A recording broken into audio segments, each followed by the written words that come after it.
이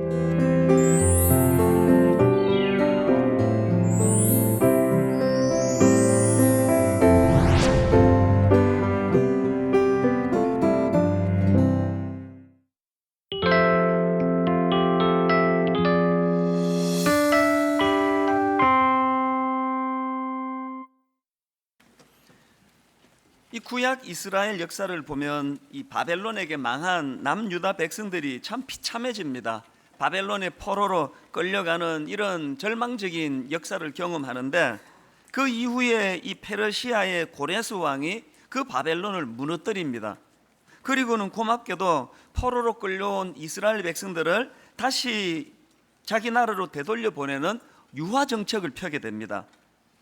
그 덕분으로 이제 BC 537년경부터 이제 1차와 2차에 걸쳐 가지고 원하는 사람들은 다 조국 이스라엘로 돌아가는 기쁨을 누렸는데, 이제 오늘 읽은 이 에스더스의 배경이 어디냐 하면은 바로 이즈음에 자기 조국 이스라엘로 귀환하지 않은 사람들의, 그 페르시아에 남아 있던 사람들의 이야기가 이 에스더스의 배경입니다. 그러니까 이 에스더스의 배경은 이방 나라 페르시아 수도 수산이라는 곳에서 일어났던 일인데요. 에스더 1장 1절은 이렇게 말씀을 시작합니다. 이 일은 아하수에로 왕 때에 있었던 일이니, 아하수에로는 인도로부터 구스까지 127지방을 다스리는 왕이라. 이 왕에 대한 소개로 이 에스더가 시작되는 것도 참 독특하고요. 이 에스더의 특징은 잔치가 엄청나게 많이 등장합니다. 이 성경 시작부터 이제 잔치 이야기로 시작하는데 2절을 한번 보세요. 당시에 아하수에로 왕이 수산궁에서 즉위하고 왕위에 있은 지 제3년에 그의 모든 지방관과 신하들을 위하여 잔치를 베푸니, 바사와 메대의 장수와 각 지방의 귀족과 지방관들이 다 왕 앞에 있는지라. 이렇게 시작부터 이렇게 잔치로 시작되는 게 에스더인데요. 5절에도 한번 보세요. 이날이 지남에 왕이 또 도성수산에 있는 귀천간의 백성을 위하여 왕궁 후원 뜰에서 7일 동안 잔치를 베풀세. 또 9절에도 왕후 와스디도 아하수에로 왕궁에서 여인들을 위하여 잔치를 베푸니라. 이 계속 잔치 이야기예요. 그래서 이제 이런 질문을 가지고 성경을 읽을 수가 있는데요. 아니, 에스더서에는 무슨 잔치 이야기가 이렇게 많이 나오느냐는 거예요. 그리고 또 이런 질문. 아니, 에스더서는 그 1장 시작부터 그 왕이 배설한 잔치를 나타내는데 뭘 이렇게 그렇게 상세하게 잔치에 대해서 이렇게 묘사를 하고 있는가? 이런 질문이 가능한 책이 에스더서예요. 그 제가 이제 이 질문을 가지고 에스더서를 쭉 살펴보다가 깨달은 게 뭐냐 하면, 여기에 중요한 메시지가 있더라는 거예요. 이게 뭐냐 하니까요, 여러분, 이 아하수에로 왕이 배설한 잔치를 이렇게 상세하게 묘사하는 이유가 뭐냐? 이 아하수에로 왕이 배설한 이 잔치의 특징이 뭐냐? 거기에는 하나님 없는 인생의 특징이 담겨져 있더라는 것입니다.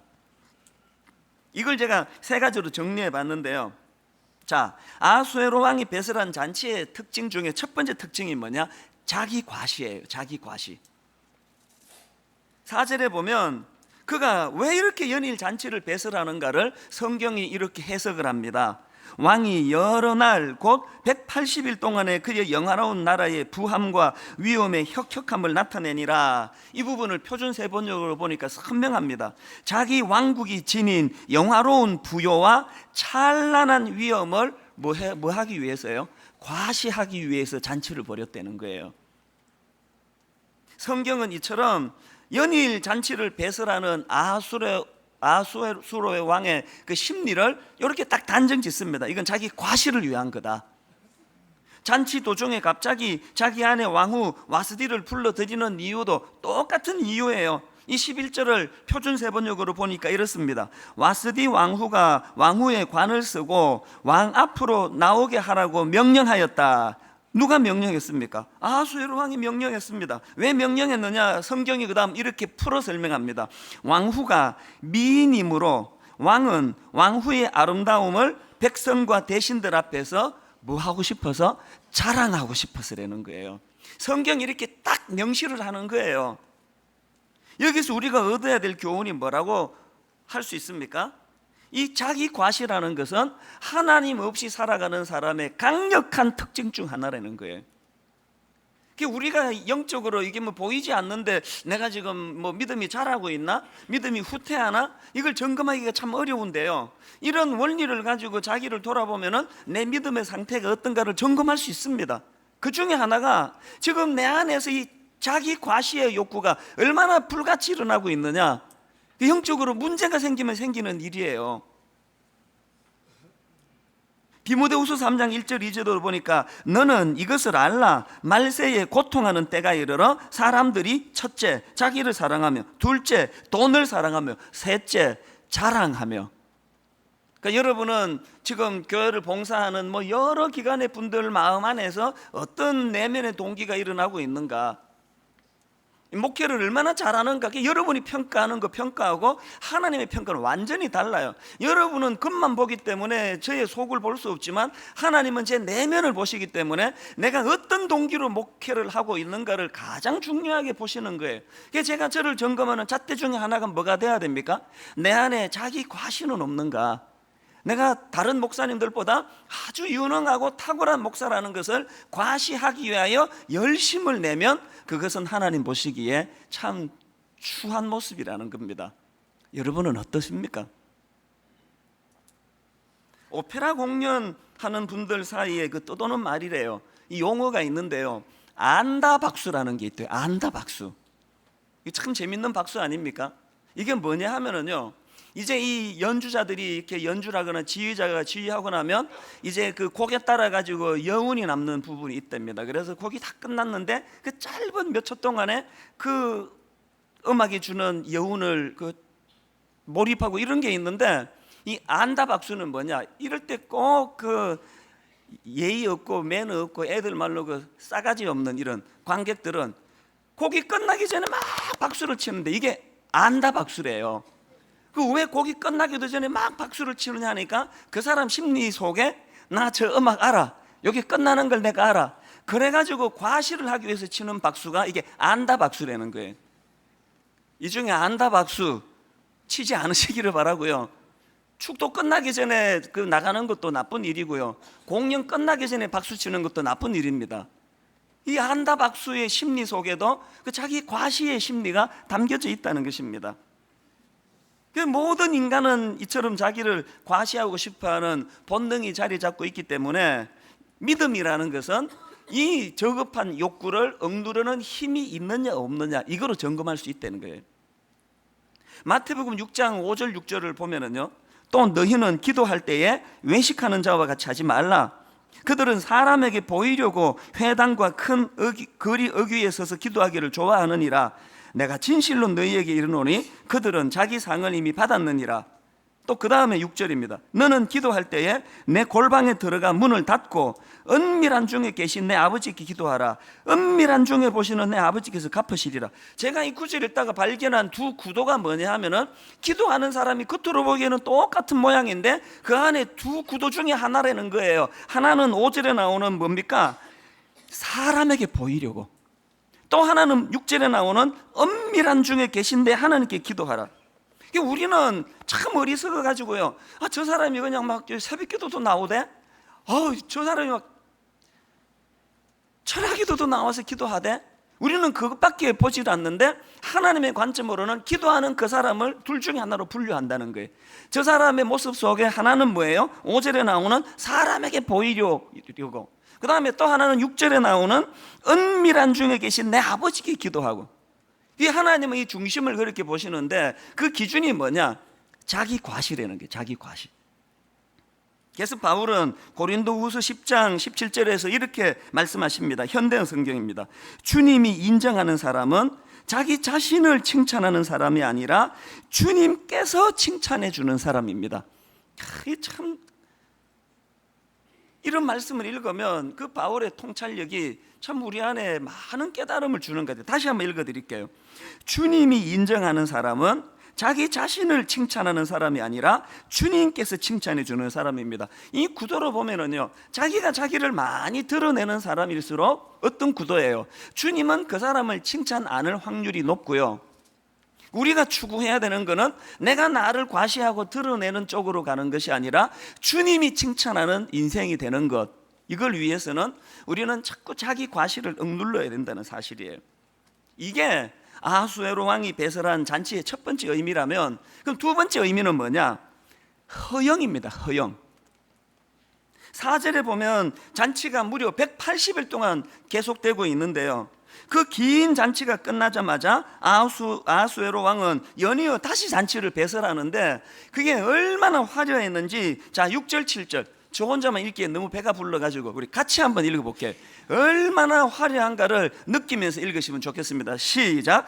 백색, 녹색, 청색 휘장을 자색 가는 배줄로 대리석 기둥 은고리에 메고, 금과 은으로 만든 걸상을 화반석, 백석, 운모석, 흑석을 깐 땅에 진설하고, 금잔으로 마시게 하니 잔의 모양이 각기 다르고 왕이 풍부하였으므로 어주가 한이 없으며.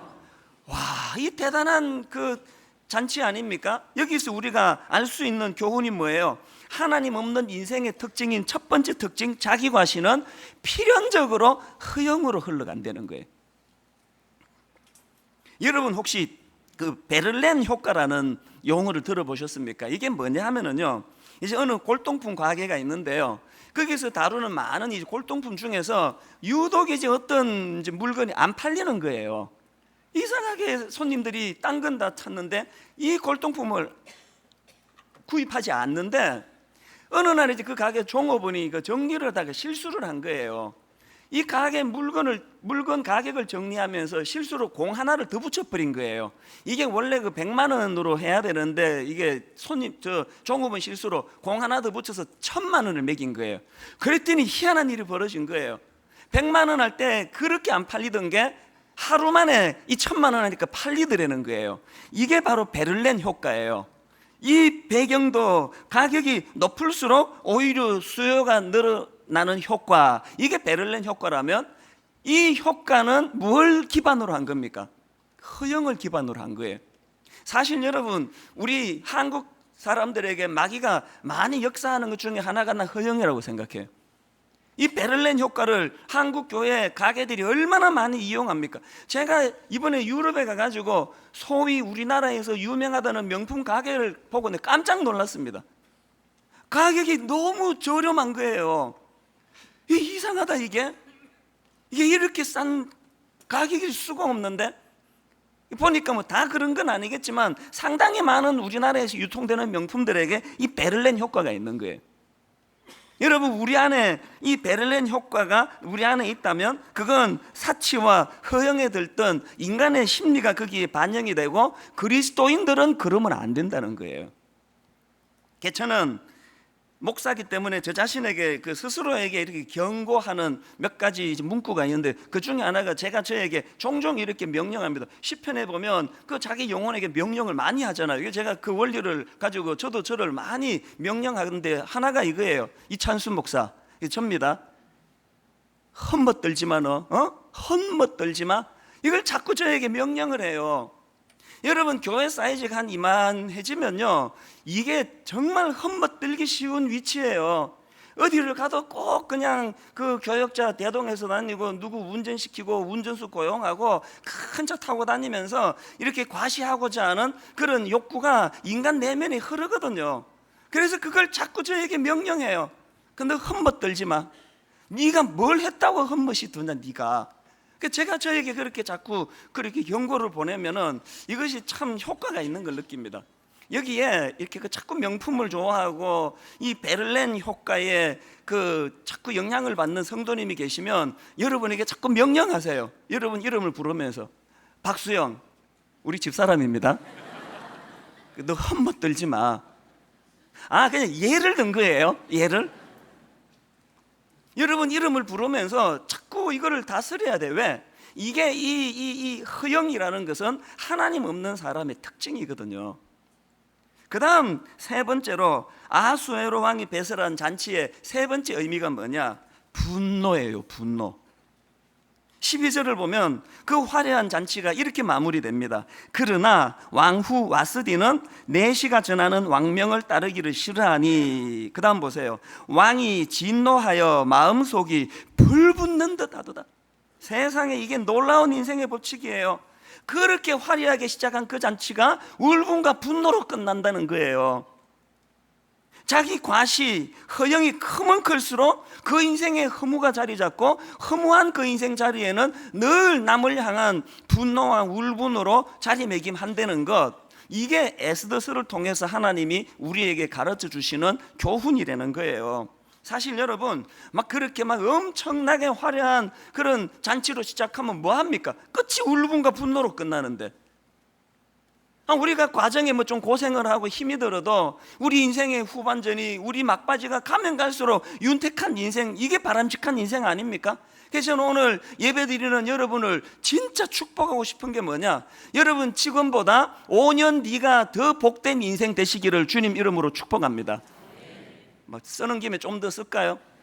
지금보다 5년 뒤보다 10년 뒤가 더 윤택한 인생 되시기를 바랍니다. 이 복을 진짜 받아 누리시려면 아수에로 왕에게서 교훈을 얻어야 된다는 거예요. 자기 과시와 그 자기 과시에서 나오는 이 사치와 허영, 이건 반드시 우리를 허무의 자리로 인도할 수밖에 없다. 이게 에스더에서 하나님이 우리에게 주시는 교훈이에요. 이처럼 아수에로 왕이 배설한 잔치의 의미를 세 가지, 자기 과시, 허영, 분노, 제가 이런 코드로 살펴봤는데요. 이제 내일부터 시작될 우리 특별 새벽 부흥회 때 이제 본격적으로 이 에스더서를 살펴볼 거예요. 근데 오늘은 그 서론격으로 이제 이 에스더서 전체를 관통하는 두 가지 포인트, 뭐 보는 관점에 따라 여러 그 관점이 다르겠지만 저는 이 두 가지를 발견했습니다. 에스더를 읽으실 때 전체를 관통하는 이 두 가지를 가지고 읽으시면 도움이 많이 되는데요. 자, 그 중에 첫 번째 관통하는 포인트가 뭐냐, 에스더서 전체를 관통하는 첫 번째 포인트, 아수에로 왕의 길과 에스더의 길을 비교하는 것이 에스더서입니다. 이게 무슨 말인가 하면은요, 자 한번 생각해 보세요. 이 아수에로 왕하고 에스더하고 공통점이 하나 있습니다. 그게 뭡니까? 모든 사람들이 다 부러워할 성공한 인생, 겉보기에 성공한 인생이 이 두 인물 아닙니까? 아수에로 왕은 1절에 나와 있는 것처럼 인도에서 구스까지 127지방을 다스리는 왕이라고 나와 있고, 마음만 먹으면 세상에 180일 동안을 잔치를 벌여도 모자라지 않는 부와 권력을 갖고 있었던 사람이 아수에로 왕이에요. 그리고 이 점은 에스더도 똑같습니다. 오늘 본문에서 시작된 그 아하수에로 왕의 그 부부간의 갈등으로 결국 왕후 와스디를 폐위시키고 이제 공개모집으로 뽑힌 에스더를 왕후의 자리에 앉히는데요. 이게 모든 여성들이 부러워할 그 신데렐라와 같은 그런 이야기 아닙니까? 부모 잃고 사촌 오빠 모르드게 밑에서 자란 무명의 에스더 입장에서 이게 보통 성공입니까? 이게 두 인물의 공통점이에요. 자, 그럼 차이점은 뭐냐?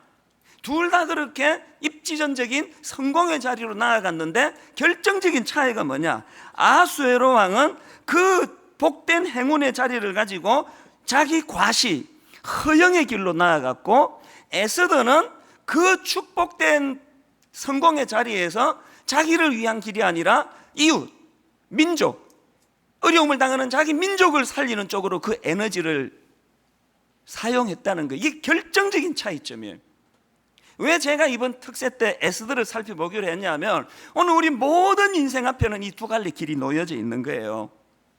자, 여러분 에스더 4장 16절 한번 보세요. 당신은 가서 수산에 있는 유다인을 다 모으고 나를 위하여 금식하되 밤낮 3일을 먹지도 말고 마시지도 마소서. 나도 나의 시녀와 더불어 이렇게 금식한 후에 규례를 어기고 왕에게 나아가리니 죽으면 죽으리라 아니라. 이게 여러분 그 상황을 한번 생각을 해보세요. 이 에스더 입에서 지금 이게 이런 용어가 나올 상황이 아니에요. 지금 방금 세상에 부모 없이 자라가지고 사촌 오빠 밑에서 그렇게 자랐던 이 초라한 에스더가 온 사람들이 부러워하는 왕후의 자리에 올라간 직후예요. 이게 지금 죽으면 죽으리다 이런 말할 수 있는 상황이 아니고요. 이게 지금 꿈인지 생신지 막 자기를 꼬집으면서 황홀경에 빠져 있을 그런 상황이에요. 그 위기를 만난 동족들이 지금 고통하고 있다 이런 이야기가 뭐 들리긴 하지만 그 눈 한번 질끈 감아버리면 되는 거 아닙니까? 내가 다 동네 사람들까지 다 도와야 되나? 그러고는 왕과 더불어 그 잔치, 이 에스더스의 특징은 잔치인데 늘 그냥 파티나 하면서 자기 인생을 즐길 수 있던 사람이 에스더 아닙니까? 근데 여러분, 이게 안 되는 게 에스더예요. 더 중요한 것, 이게 안 되는 게 그리스도인이에요. 이게 안 되는 게. 이런 관점에서 저는요, 오늘 이 어려운 한국교회, 이 말세를 당한 이 시대에 우리 크리스찬들이 가져야 될, 또 특히 저 같은 목회자들이 가져야 될 길이 있다면 그 길을 한 단어로 요약하라고 한다면 저는 고뇌라는 단어라고 생각해요. 오늘 여기 그냥 사업이 잘 되고 막 자식도 막 좋은 대학 들어가고 그래서 난 뭐 고뇌란 게 없어, 그냥 뭐 사는 게 행복이야. 그게 변질이라는 거 아셔야 돼요. 제가 한 30몇 명 이렇게 모여 있을 때는 그냥 교회가 잘 안 돼가지고 막 고뇌하고 맨날 그러다가 이제 이렇게 큰 교회가 되니까 뭐 고뇌고 뭐고 하나도 없고 막 행복하기만 하면 저는요 싹군이에요. 이 큰 교회 작은 교회 문제 아니에요. 성공하고 성공 안 하고 문제가 아니에요. 오늘 진정한 이 땅의 그리스도인이라면 우리 모두는 아파야 돼요. 괴로워야 돼요. 고뇌해야 돼요. 뭐가 타락이냐? 고뇌가 없는 그게 타락이에요. 예수님이 뭐라고 말씀하십니까? 노아의 때에 먹고 마시고 장가가고 그게 바로 변질이었다고 이야기하는 거예요. 먹고 마시고 장가가는 게 뭐가 잘못입니까? 온통 아수에로 왕처럼 내 거 내가 써야지 뭐 180일 동안 잔치나 베풀고 그 길로 나아가고 있다면 그건 변질이에요. 지난주에 있었던 일인데요, 이제 내년부터 저희 교육관에서 이제 한지붕 두 가족 교회 이제 분리 개척을 시작하려니까 이제 이런저런 생각이 많아서 고민하는데 어느 교회 목사님 이야기를 들은 거예요. 그 교회가 한 1000명 좀 더 되는 교회인데요, 분리 개척을 했는데 한 120몇 명이 그 교회를 따라갔다는 거예요. 야, 이 대단한 거 아닙니까? 우리 교회로 치면 그 교회가 10분의 1이 따라간 거예요. 우리 교회로 치면요 2000명이 따라간 거예요. 그래서 제가 그 교회가 너무 궁금해서 여쭤볼 게 있어가지고 전화를 드려서 그 목사님께, 그래서 목사님 언제 개척하셨고 개척하는데 뭐 어떤 일이 있었고 뭘 어떻게 하셨고 한참을 제가 이제 질문을 드리고요, 맨 마지막에 이런 질문을 드렸습니다. 근데 목사님, 그 분리 개척하는 과정에서 뭐가 제일 힘들었습니까? 이제 그걸 제가 미리 대비를 해야 되니까 뭐가 제일 힘들었습니까? 했더니 이 목사님이 한숨을 푹 쉬시면서 하는 말이, 우리 집사람하고 저하고 정말 힘든 게 하나 있었다고. 그게 뭐냐 그랬더니 마음이 힘들었습니다 그러더라고요. 마음이. 야, 그 한마디가요 너무 공감이 되는 거예요.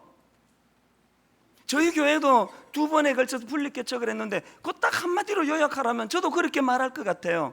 이게 무슨 내 창고 안에 물건 내줘서 마음이 아프다 그런 거 아니고요, 영혼을 상대하니까 사람이 뭐 100명이 모이든 10,000명이 모이든 한 사랑하는 성도가 이 품을 떠나서 나간다는 건 그건 아픔이에요. 그래서 제가 그 살점이 뜯어지는 아픔이죠. 그 말씀을 드렸어요. 공감을 하시더라고요. 한참 그렇게 대화를 나누고요, 우리 둘이서 마지막에 내린 결론이 뭔지 아세요? 그럼에도 또 분리 개척해야지요. 이게 결론이었어요. 이런 어리석은 결론이 어디 있습니까? 왜 그래야만 된다고요? 아파도, 마음이 아파도 또 분리 개척해야지요. 왜 그렇습니까? 이 길이 아수에로 왕의 길이 아니라 하나님 원하시는 에스더의 길이기 때문에 그렇습니다.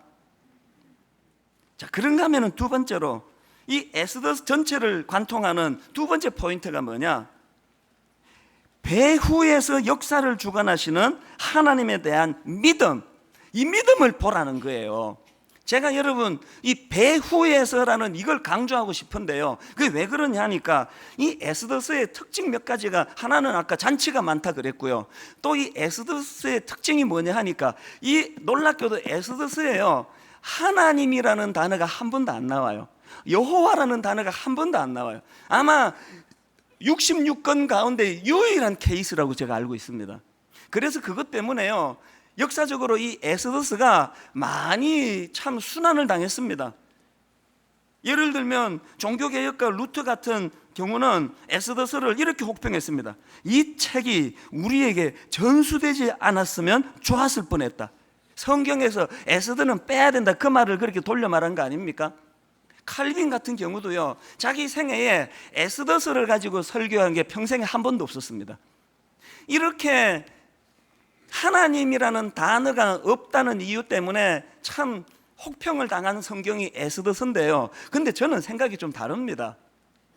이게 그래서 에스더서예요.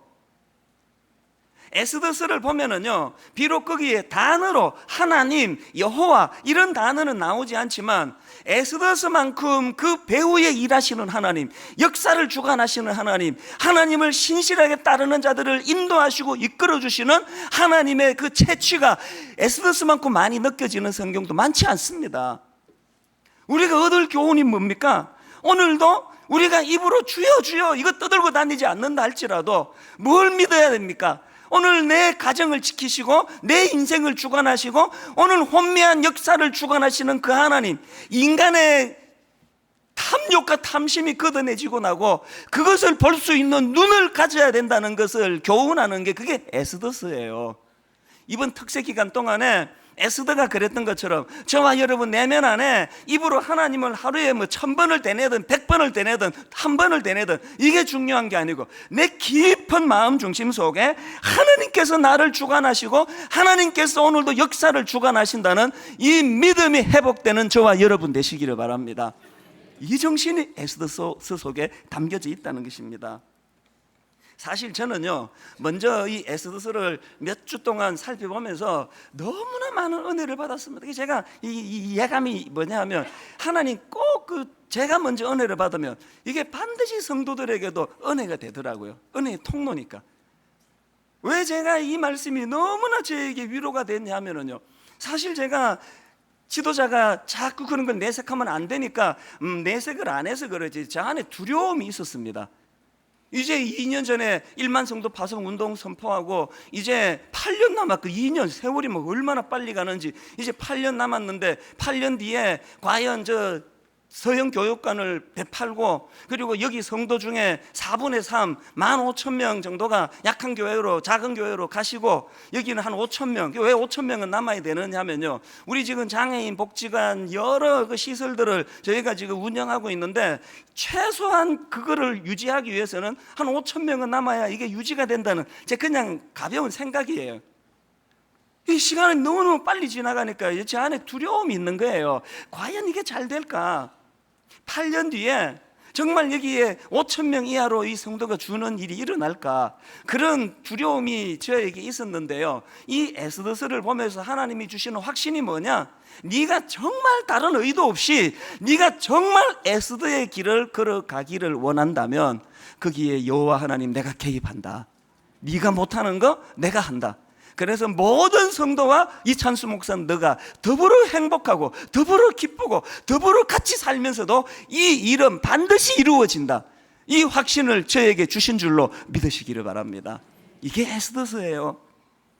여러분, 오늘 우리 자신의 모습을 돌아보면서 우리가 먼저 하나님 앞에 회개의 자리로 나가야 되는 게 뭡니까? 우리는 맨날 입술로 주여 주여 떠들고 맨날 주님 주님 이렇게 외치지만 사실은 실상은 우리가 추구하는 건 아수에로 왕의 길이라는 걸 누가 부인하겠습니까? 교회가 이렇게 많고 십자가를 들이퍼부은 것처럼 많지만 매 강단에서 떠드는 거는 에스더의 길을 간다라고 그렇게 소리쳐 외치지만 교회가 지금까지 정직하게 자기를 돌아볼 때 우리는 아수에로 왕의 길을 추구하고 있었다는 걸 부인할 수 없는 게 오늘 한국교회의 부끄러운 현실 아닙니까? 여러분, 이런 이야기에 대해 누가 반박할 수 있겠냐고요. 지금이라도 하나님 에스더서를 우리에게 주심으로 지금이라도 늦지 않았다. 그 아수에로 왕이 겉보기에 너무 화려하고 엄청난 부귀영화를 자랑해서 그것이 삐까뻔쩍한 인생 같지만 저 인생은 반드시 공허, 허무, 울분과 분노로 끝맺을 수밖에 없다. 제발 믿음 좀 가져라, 믿음 좀 가져라.